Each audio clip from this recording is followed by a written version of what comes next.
Rumah advokat Robert Octavianus Arwan di Jalan Durian 1, Gang Arjuna, Kelurahan Wedadi Baru, Kecamatan Sukarame, Kota Bandar Lampung, dilempar bom molotov oleh orang yang tidak dikenal pada Rabu tanggal 5 Maret tahun 2025 dini hari. Robert, korban pelemparan molotov tersebut, mengatakan pihaknya membenarkan adanya OTK melakukan pelemparan molotov ke rumahnya.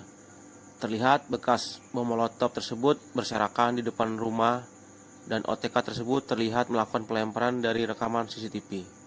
Ia mengatakan pihaknya menyampaikan bahwa berdasarkan rekaman CCTV terdengar suara ledakan.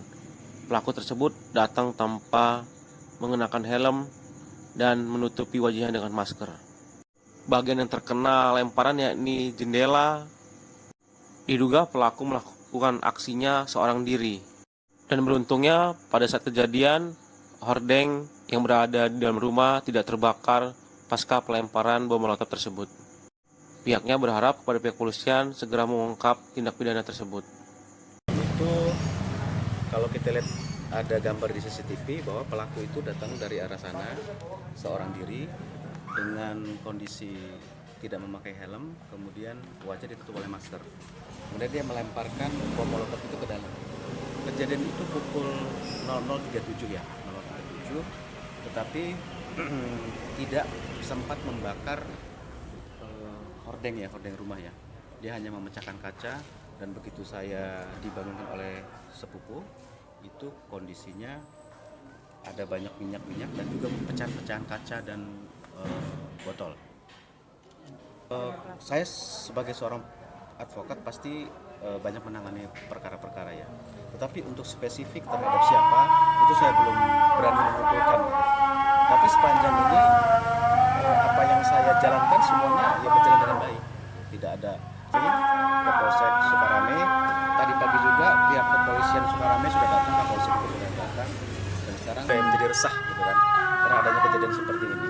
Ya saya berharap semoga pelakunya segera tertangkap. Karena perbuatan ini sudah terencana menurut saya. Sudah sangat-sangat terencana dan saya yakin memang dia niatnya sudah sangat-sangat jelas untuk melakukan kejahatan. Bisa lagi tambah parah, saya ketahui ketika ada suara motor ya, berhenti dan tidak lama itu selang ada jeda berapa detik itu ada lemparan. Lemparan dan saya langsung bangun dari tempat tidur. Berhubung saya buka pintunya lama, dia udah jauh, tidak terdengar lagi di subuh atau dia bagaimana itu, mungkin apa hembusan angin, ya, tahu juga tiba-tiba udah mati kan, belum sempat terbakar. Angin kaca, botol masih dikemas dengan plastik itu. Terus ada sumbunya, Bang? Ada sumbunya tuh warna putih ada kayak model-model pink, itu warna pink.